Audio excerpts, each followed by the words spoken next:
This is Twit. The internet has been abuzz. Suddenly it exploded. Everybody had their articles about how gall darn amazing the Huawei P30 Pro is as a, well, maybe as a phone, but definitely as a camera. Those low light shots alone that people have been posting against the Pixel, yow!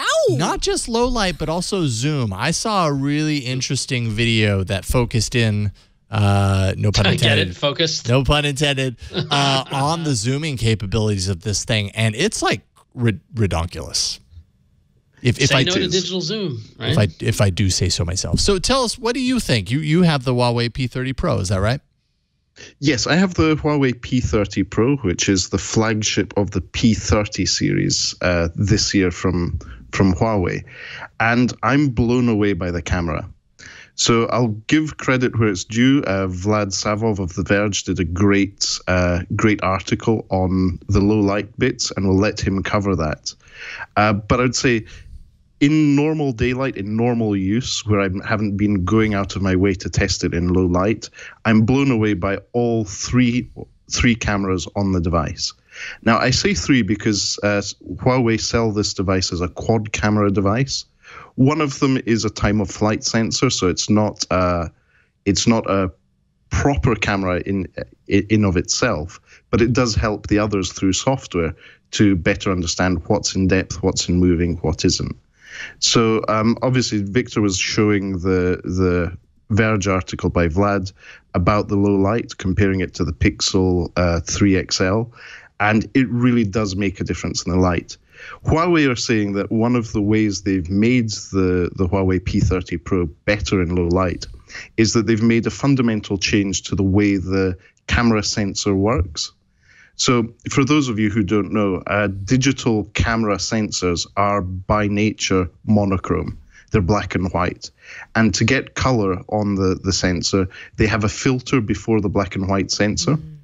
So traditionally, those are red, green, and blue RGB sensors, which then, with the black and white and shades of gray, the monochrome sensor, get put together to figure out what the colors are.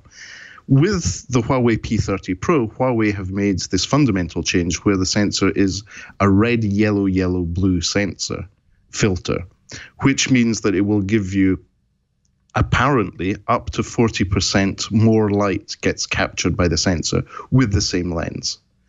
As well as that, Huawei have made a periscope camera. That's the one, if you look at it closely, it's the one at the end of the camera module near the Leica brand, which has a periscope, which means the sensor is quite far off from the lens itself and gets filtered by 5 lenses. That's an 8 megapixel sensor that gives you 5 times optical zoom. Then using the other lenses and Huawei's clever software, that can give you 10 times lossless zoom. So I see the links are ready in the docket. If you go to the first Google Photos album that I prepared for this show, you'll see there's a picture of Edinburgh.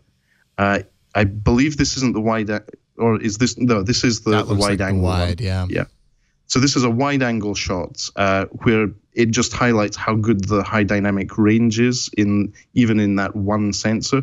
That's the sun behind the clouds in Edinburgh, and it does a really good job of not blowing out the sky. It actually detects clouds and gives you good definition on the buildings. Yeah, it does. So moving on to the next one, you see the one-time zoom. The dynamic range is even better. There's a lot more detail on things, but you don't have as wide a shot. It's the usual trade-off, but it's good to have the choice in a modern smartphone. And then if you go to the next one, this is using 5 times optical zoom on that 8 megapixel sensor. No loss of detail. What is a tiny detail in the wide-angle shot becomes a good shot of the statue in the distance. And if you zoom in again, there should be a 10 times optical zoom shot, just the bust of the statue. Again, very good definition. This is a hybrid shot. It's a hybrid shot, but for most consumers, this is as good as optical zoom because it's taking the information from more than one sensor, putting it together and processing it to give you as good as a normal optical zoom shot at 10 times. It's not perfect, but for most users, this is more than enough. This is yet another reason for the average consumer to say, well, I don't need a camera anymore. My phone is good enough. And Victor, if you go to the next shot, I've just highlighted the 50 times. This is all digital crop, but it's in the camera interface. You can zoom in all to 50 times and see the face on the statue and the seagull poop on the statue as well. Good. We needed to see that. Yeah. It's impressive. If you go back to the wide angle shot and then look at how far in it can zoom 50 times, this is impressive. I'm really impressed by this. You're really far there. Exactly. So that's with a wide angle lens, but still it's quite a distance to be able to get that amount of detail with a mix of digital and optical zoom. Now, Victor, if you go to the next album, we can play a game here. I deliberately set this up because I knew I was going to be on All About Android. If you go to the wide angle shots, this is the Champs-Élysées in Paris. This is where near where the Huawei P30 series launch was. And it's a wide angle shot of this amazingly busy and complicated roundabout with a very ornate center. As you can see, nice dynamic range, nice shot. If you go to the next one, you'll see one-time optical zoom, so no magnification, no zoom. Still very good detail. The moving cars get captured well. Moving on to the next shot, you may not notice it here, but I've put a little special thing in there. A lot of detail here. You can actually see the marble, the dirt on the marble. And that's 5 times optical zoom coming out of that periscope camera. And if you go to the next shot, you'll probably see it here, but this is a detail of people there. And in the last shot, at 50 times optical zoom, I masterfully placed a banana for scale. Banana for scale, which is... Oh, jeez. Applause, sir. Well applause. Well done. You went very far for that one. Thank you. Literally, you went so far. So far, 50 times far. So yeah. I estimate that this took me around about 2 kilometers of walking to do, because that's an amazingly complicated roundabout. And to get the Champs-Élysées, the Arc de Triomphe on Champs-Élysées at the right angle, in the right sun, it took a lot of walking through tunnels and around the no square. One took the banana, surprisingly. Yeah. I went and took that banana back. Oh. It's your banana. It's my banana, and I reused it in the following shot and then ate it. So, Victor, I have another multi-use example. Banana. You do what you got to do with the banana. I mean, seriously. Yeah, banana efficiency.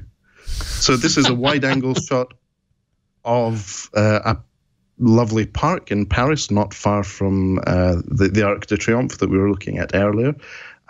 Nice urban setup, lots of detail in this wide-angle shot. The dynamic range, again, is quite good considering the sky was bright and it was a little bit dark in the park. The zoom at 1 times optical is obviously closer to a normal shot, but still a very good camera shot. Zooming into 5 times, you can see a statue. Lots of detail there from the 5 times optical zoom, from something that was just a mere detail in the wide-angle shot lens. And zooming into 10 times optical zoom, you'll see the statues there, and if you're looking very carefully, you can see the banana for scale. And last one, the 50 times optical zoom, you can see the banana sitting on the statue. Resting on the statue. Before. Ready to be eaten. Yes. Yeah. Giving you a clear indication of how large the statue is. So these photos, all bananas aside, these photos look really good. And like the zoom is, like, you're not going to use a 50x zoom and expect it to look amazing, which it doesn't. But the fact that it can jump in that far, it's striking. Like, in a phone variety. that size. Yeah. In a phone that size. It shows how far we've come. Yeah, absolutely. And Huawei have really thrown it out of the ballpark with this camera setup. The optical image stabilization is excellent, even at 5 times optical zoom. You don't have much shake. 50 times digital zoom, that's where it's really difficult to focus on an object. It becomes quite a challenge there. But I would say overall, I'm blown away by this camera. Not only that, overall, it's a great smartphone. It feels really nice to hold, as well as looking gorgeous with that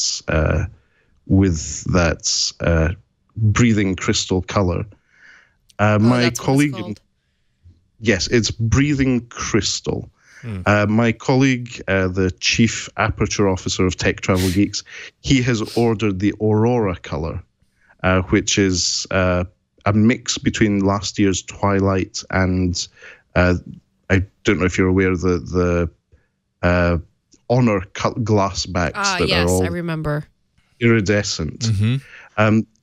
Victor, at the top there's a YouTube video that we put together just highlighting the looks and feels of the device. It's right next to the P30 Pro link. Is this it? Right now.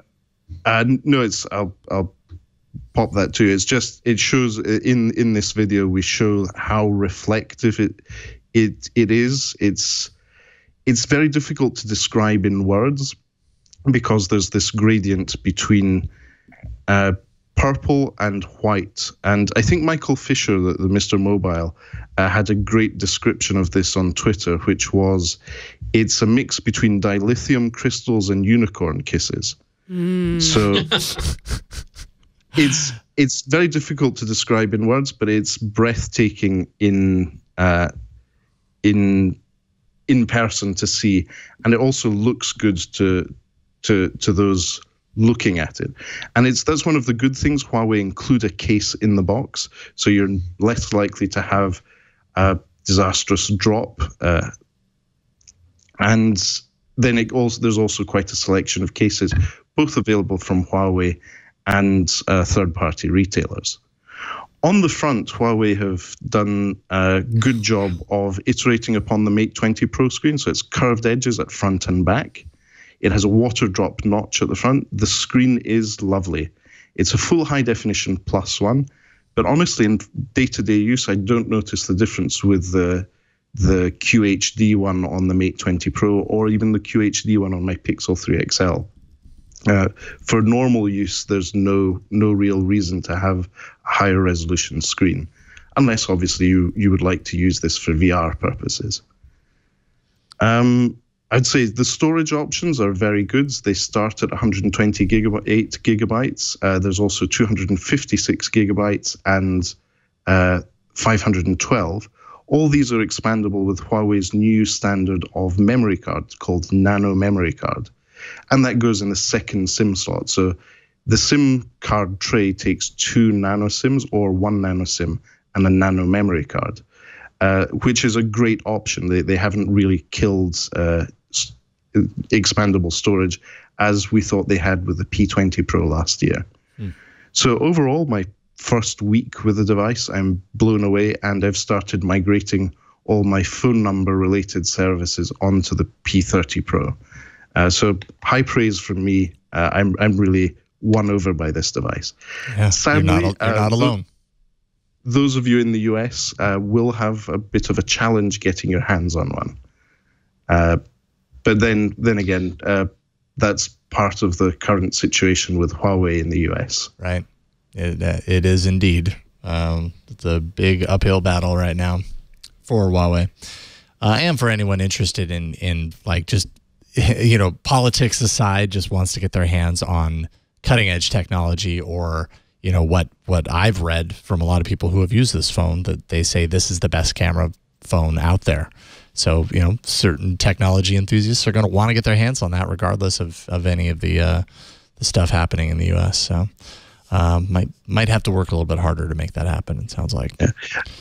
Another thing that I haven't mentioned yet, the battery life. This is a 4,200 milliamp hour battery, but MUI and the optimizations they've made on that and Android Pie leave me flabbergasted about how good the battery life is. So I can use this device for normal use in a day and ends my day at about 6-7 p.m. at around about 60-70% battery life. Wow. Which for me is unseen. Yeah. Wow, that's really impressive. Huawei P30 Pro, are you going to have like a full review on Tech Travel Geeks, or where do you want people to go for that? So our current content is on YouTube, on the Tech Travel Geeks YouTube channel. We have the full unboxing and our hands-on video and first impressions video. That's obviously lots of hard work has gone into that from our Chief Aperture Officer, Lukash. But it is where we're doing most of the content, but the full written review and the full video review will be out in about a month, because we want to really use this as our main device for a while. Absolutely. And it won't just be me. Lukash will be having one as well. Right on. So